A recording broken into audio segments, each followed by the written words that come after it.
Okay, so welcome back to the second video. Now, as I said, from this video we will be starting to write the code for creating and reading and writing and altering files. So there are two important things that we need to know before actually creating a file. The very first thing is that file handling concept uses pointers. So if you guys have skipped the pointers video, I recommend you go and watch it now before proceeding with this one. And the second important thing is that you need to remember the location wherever your .c file is saved, because that is where the file will be created, right? So if you don't remember your location, don't worry, you can see the location right here on top of the bar. So it says G chalksheet, and that is where my .c file is located. So you can also see your location there. So make sure you remember that location, because we need to open it while in the middle of this tutorial, right? So let's get started then. The very first thing we need to do is we need to make a pointer to connect to the file. So file star fp is basically a file type pointer. Fp is an identifier which basically represents file pointer, but you can give it any name you want. Fp sounds good to me, so I'll keep it that. And file basically is defined in stdio.h, so that is where it came from, if you guys are wondering. Now the next thing we need to do is we need to create the file. So we use the f open function for that, and before actually creating a file we need to connect it to the pointer again. So we'll be referring to the file using the fp pointer.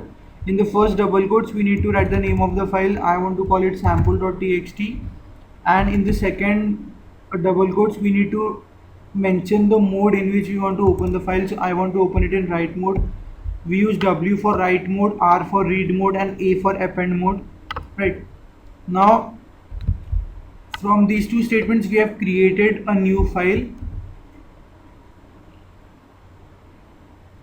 but actually now what we'll do is we'll actually write some value in it so that we can check whether whatever we have done is correct or not. The file will be created only when we run our code, right? It is not possible to create a file without running the code, obviously. So since we haven't run our program yet, the file has not been created yet. But now let's actually try writing some value in it. So there are different functions used for writing values. The most commonly used is fputc, which is used for writing a single character in a file. We use fputs for writing a string value in a file. So let's actually go ahead and use fputc here, and characters are used in single quotes, right? So I'll say a, let's keep it simple, and here we need to mention the pointer which we are referring to. So we'll say fp, which basically means that we need to write a in the file which is represented or referred to by the fp pointer, because it is possible to open multiple files at the same time. So we can have ft, we can have abc, whatever you want. We have n number of pointers here, we can use n number of files simultaneously. So this specifies what file are we working with. And now we need to close the file after we are done with everything. So we'll say fclose of fp. This will basically do two things. First, it will deconnect or dereference or delink the file from our code, and it will free the memory space used by the pointer fp. So it is essential that we always close the file, because that frees up the memory space. But if we run this code now, we will not be able to find out whether the file has been created or not unless we explicitly go to the folder and check it out, right? So there is a way of finding out whether the file creation was successful or not, and that is by using a comparison. So we'll say if fp is null, which basically means that if the pointer holds a null value, which basically means that it is not pointing to anywhere, so that means that the file has not been created, there was some error. So we'll say something went wrong. You cannot fix the error explicitly because that is the internal machine error, so it is not possible for us to fix by code. And if fp holds some address, which means that the file has been created, we say everything looks great, right? So that is how you check whether the file creation was successful or not. Now what this piece of code should do is it should create a new file. So if you guys go ahead and open up the folder right now before running the code, you will find that there is no file with the name sample. But once we run this and then you open it up, you will find that the file has been created. So let's run this and see what we get.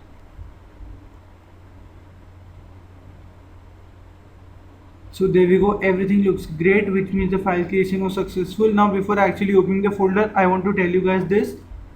There is a very rare possibility that this creation will fail, because in today's laptops there is no memory constraints, right? We have unlimited memory for making a simple file, right? A txt file requires what, 2 KB of memory, maximum 1 KB, 1 to 2 KBs, right? So that is available easily. But what used to happen in earlier computers was that the memory was very restricted, there was not much memory available, and there people used to get these errors, out of memory and stuff like that. So that is what we are trying to check here. But since our laptops are more advanced than the previous ones, so 99.9% of times the code will compile successfully and you will not get any error. So now let's actually open up the folder and see if the file has been created or not. Right, so there is my cpp. Right, so this is where my .c file is stored, as you can see, and there is a sample.txt document which we made in the program. So let's open it up and see what we have. So there we go, we have the a which we wrote in the code, right? So that is how you actually create a new text document without using notepad, right? By using C completely. So that is how file handling is used, that is how you create a file. And in the next video we'll be taking a look at how to open the file and how to modify the contents. We'll try using the fputtest function in the next video, right? So go ahead and make your own file, and thank you guys for watching. I'll see you guys in the next one.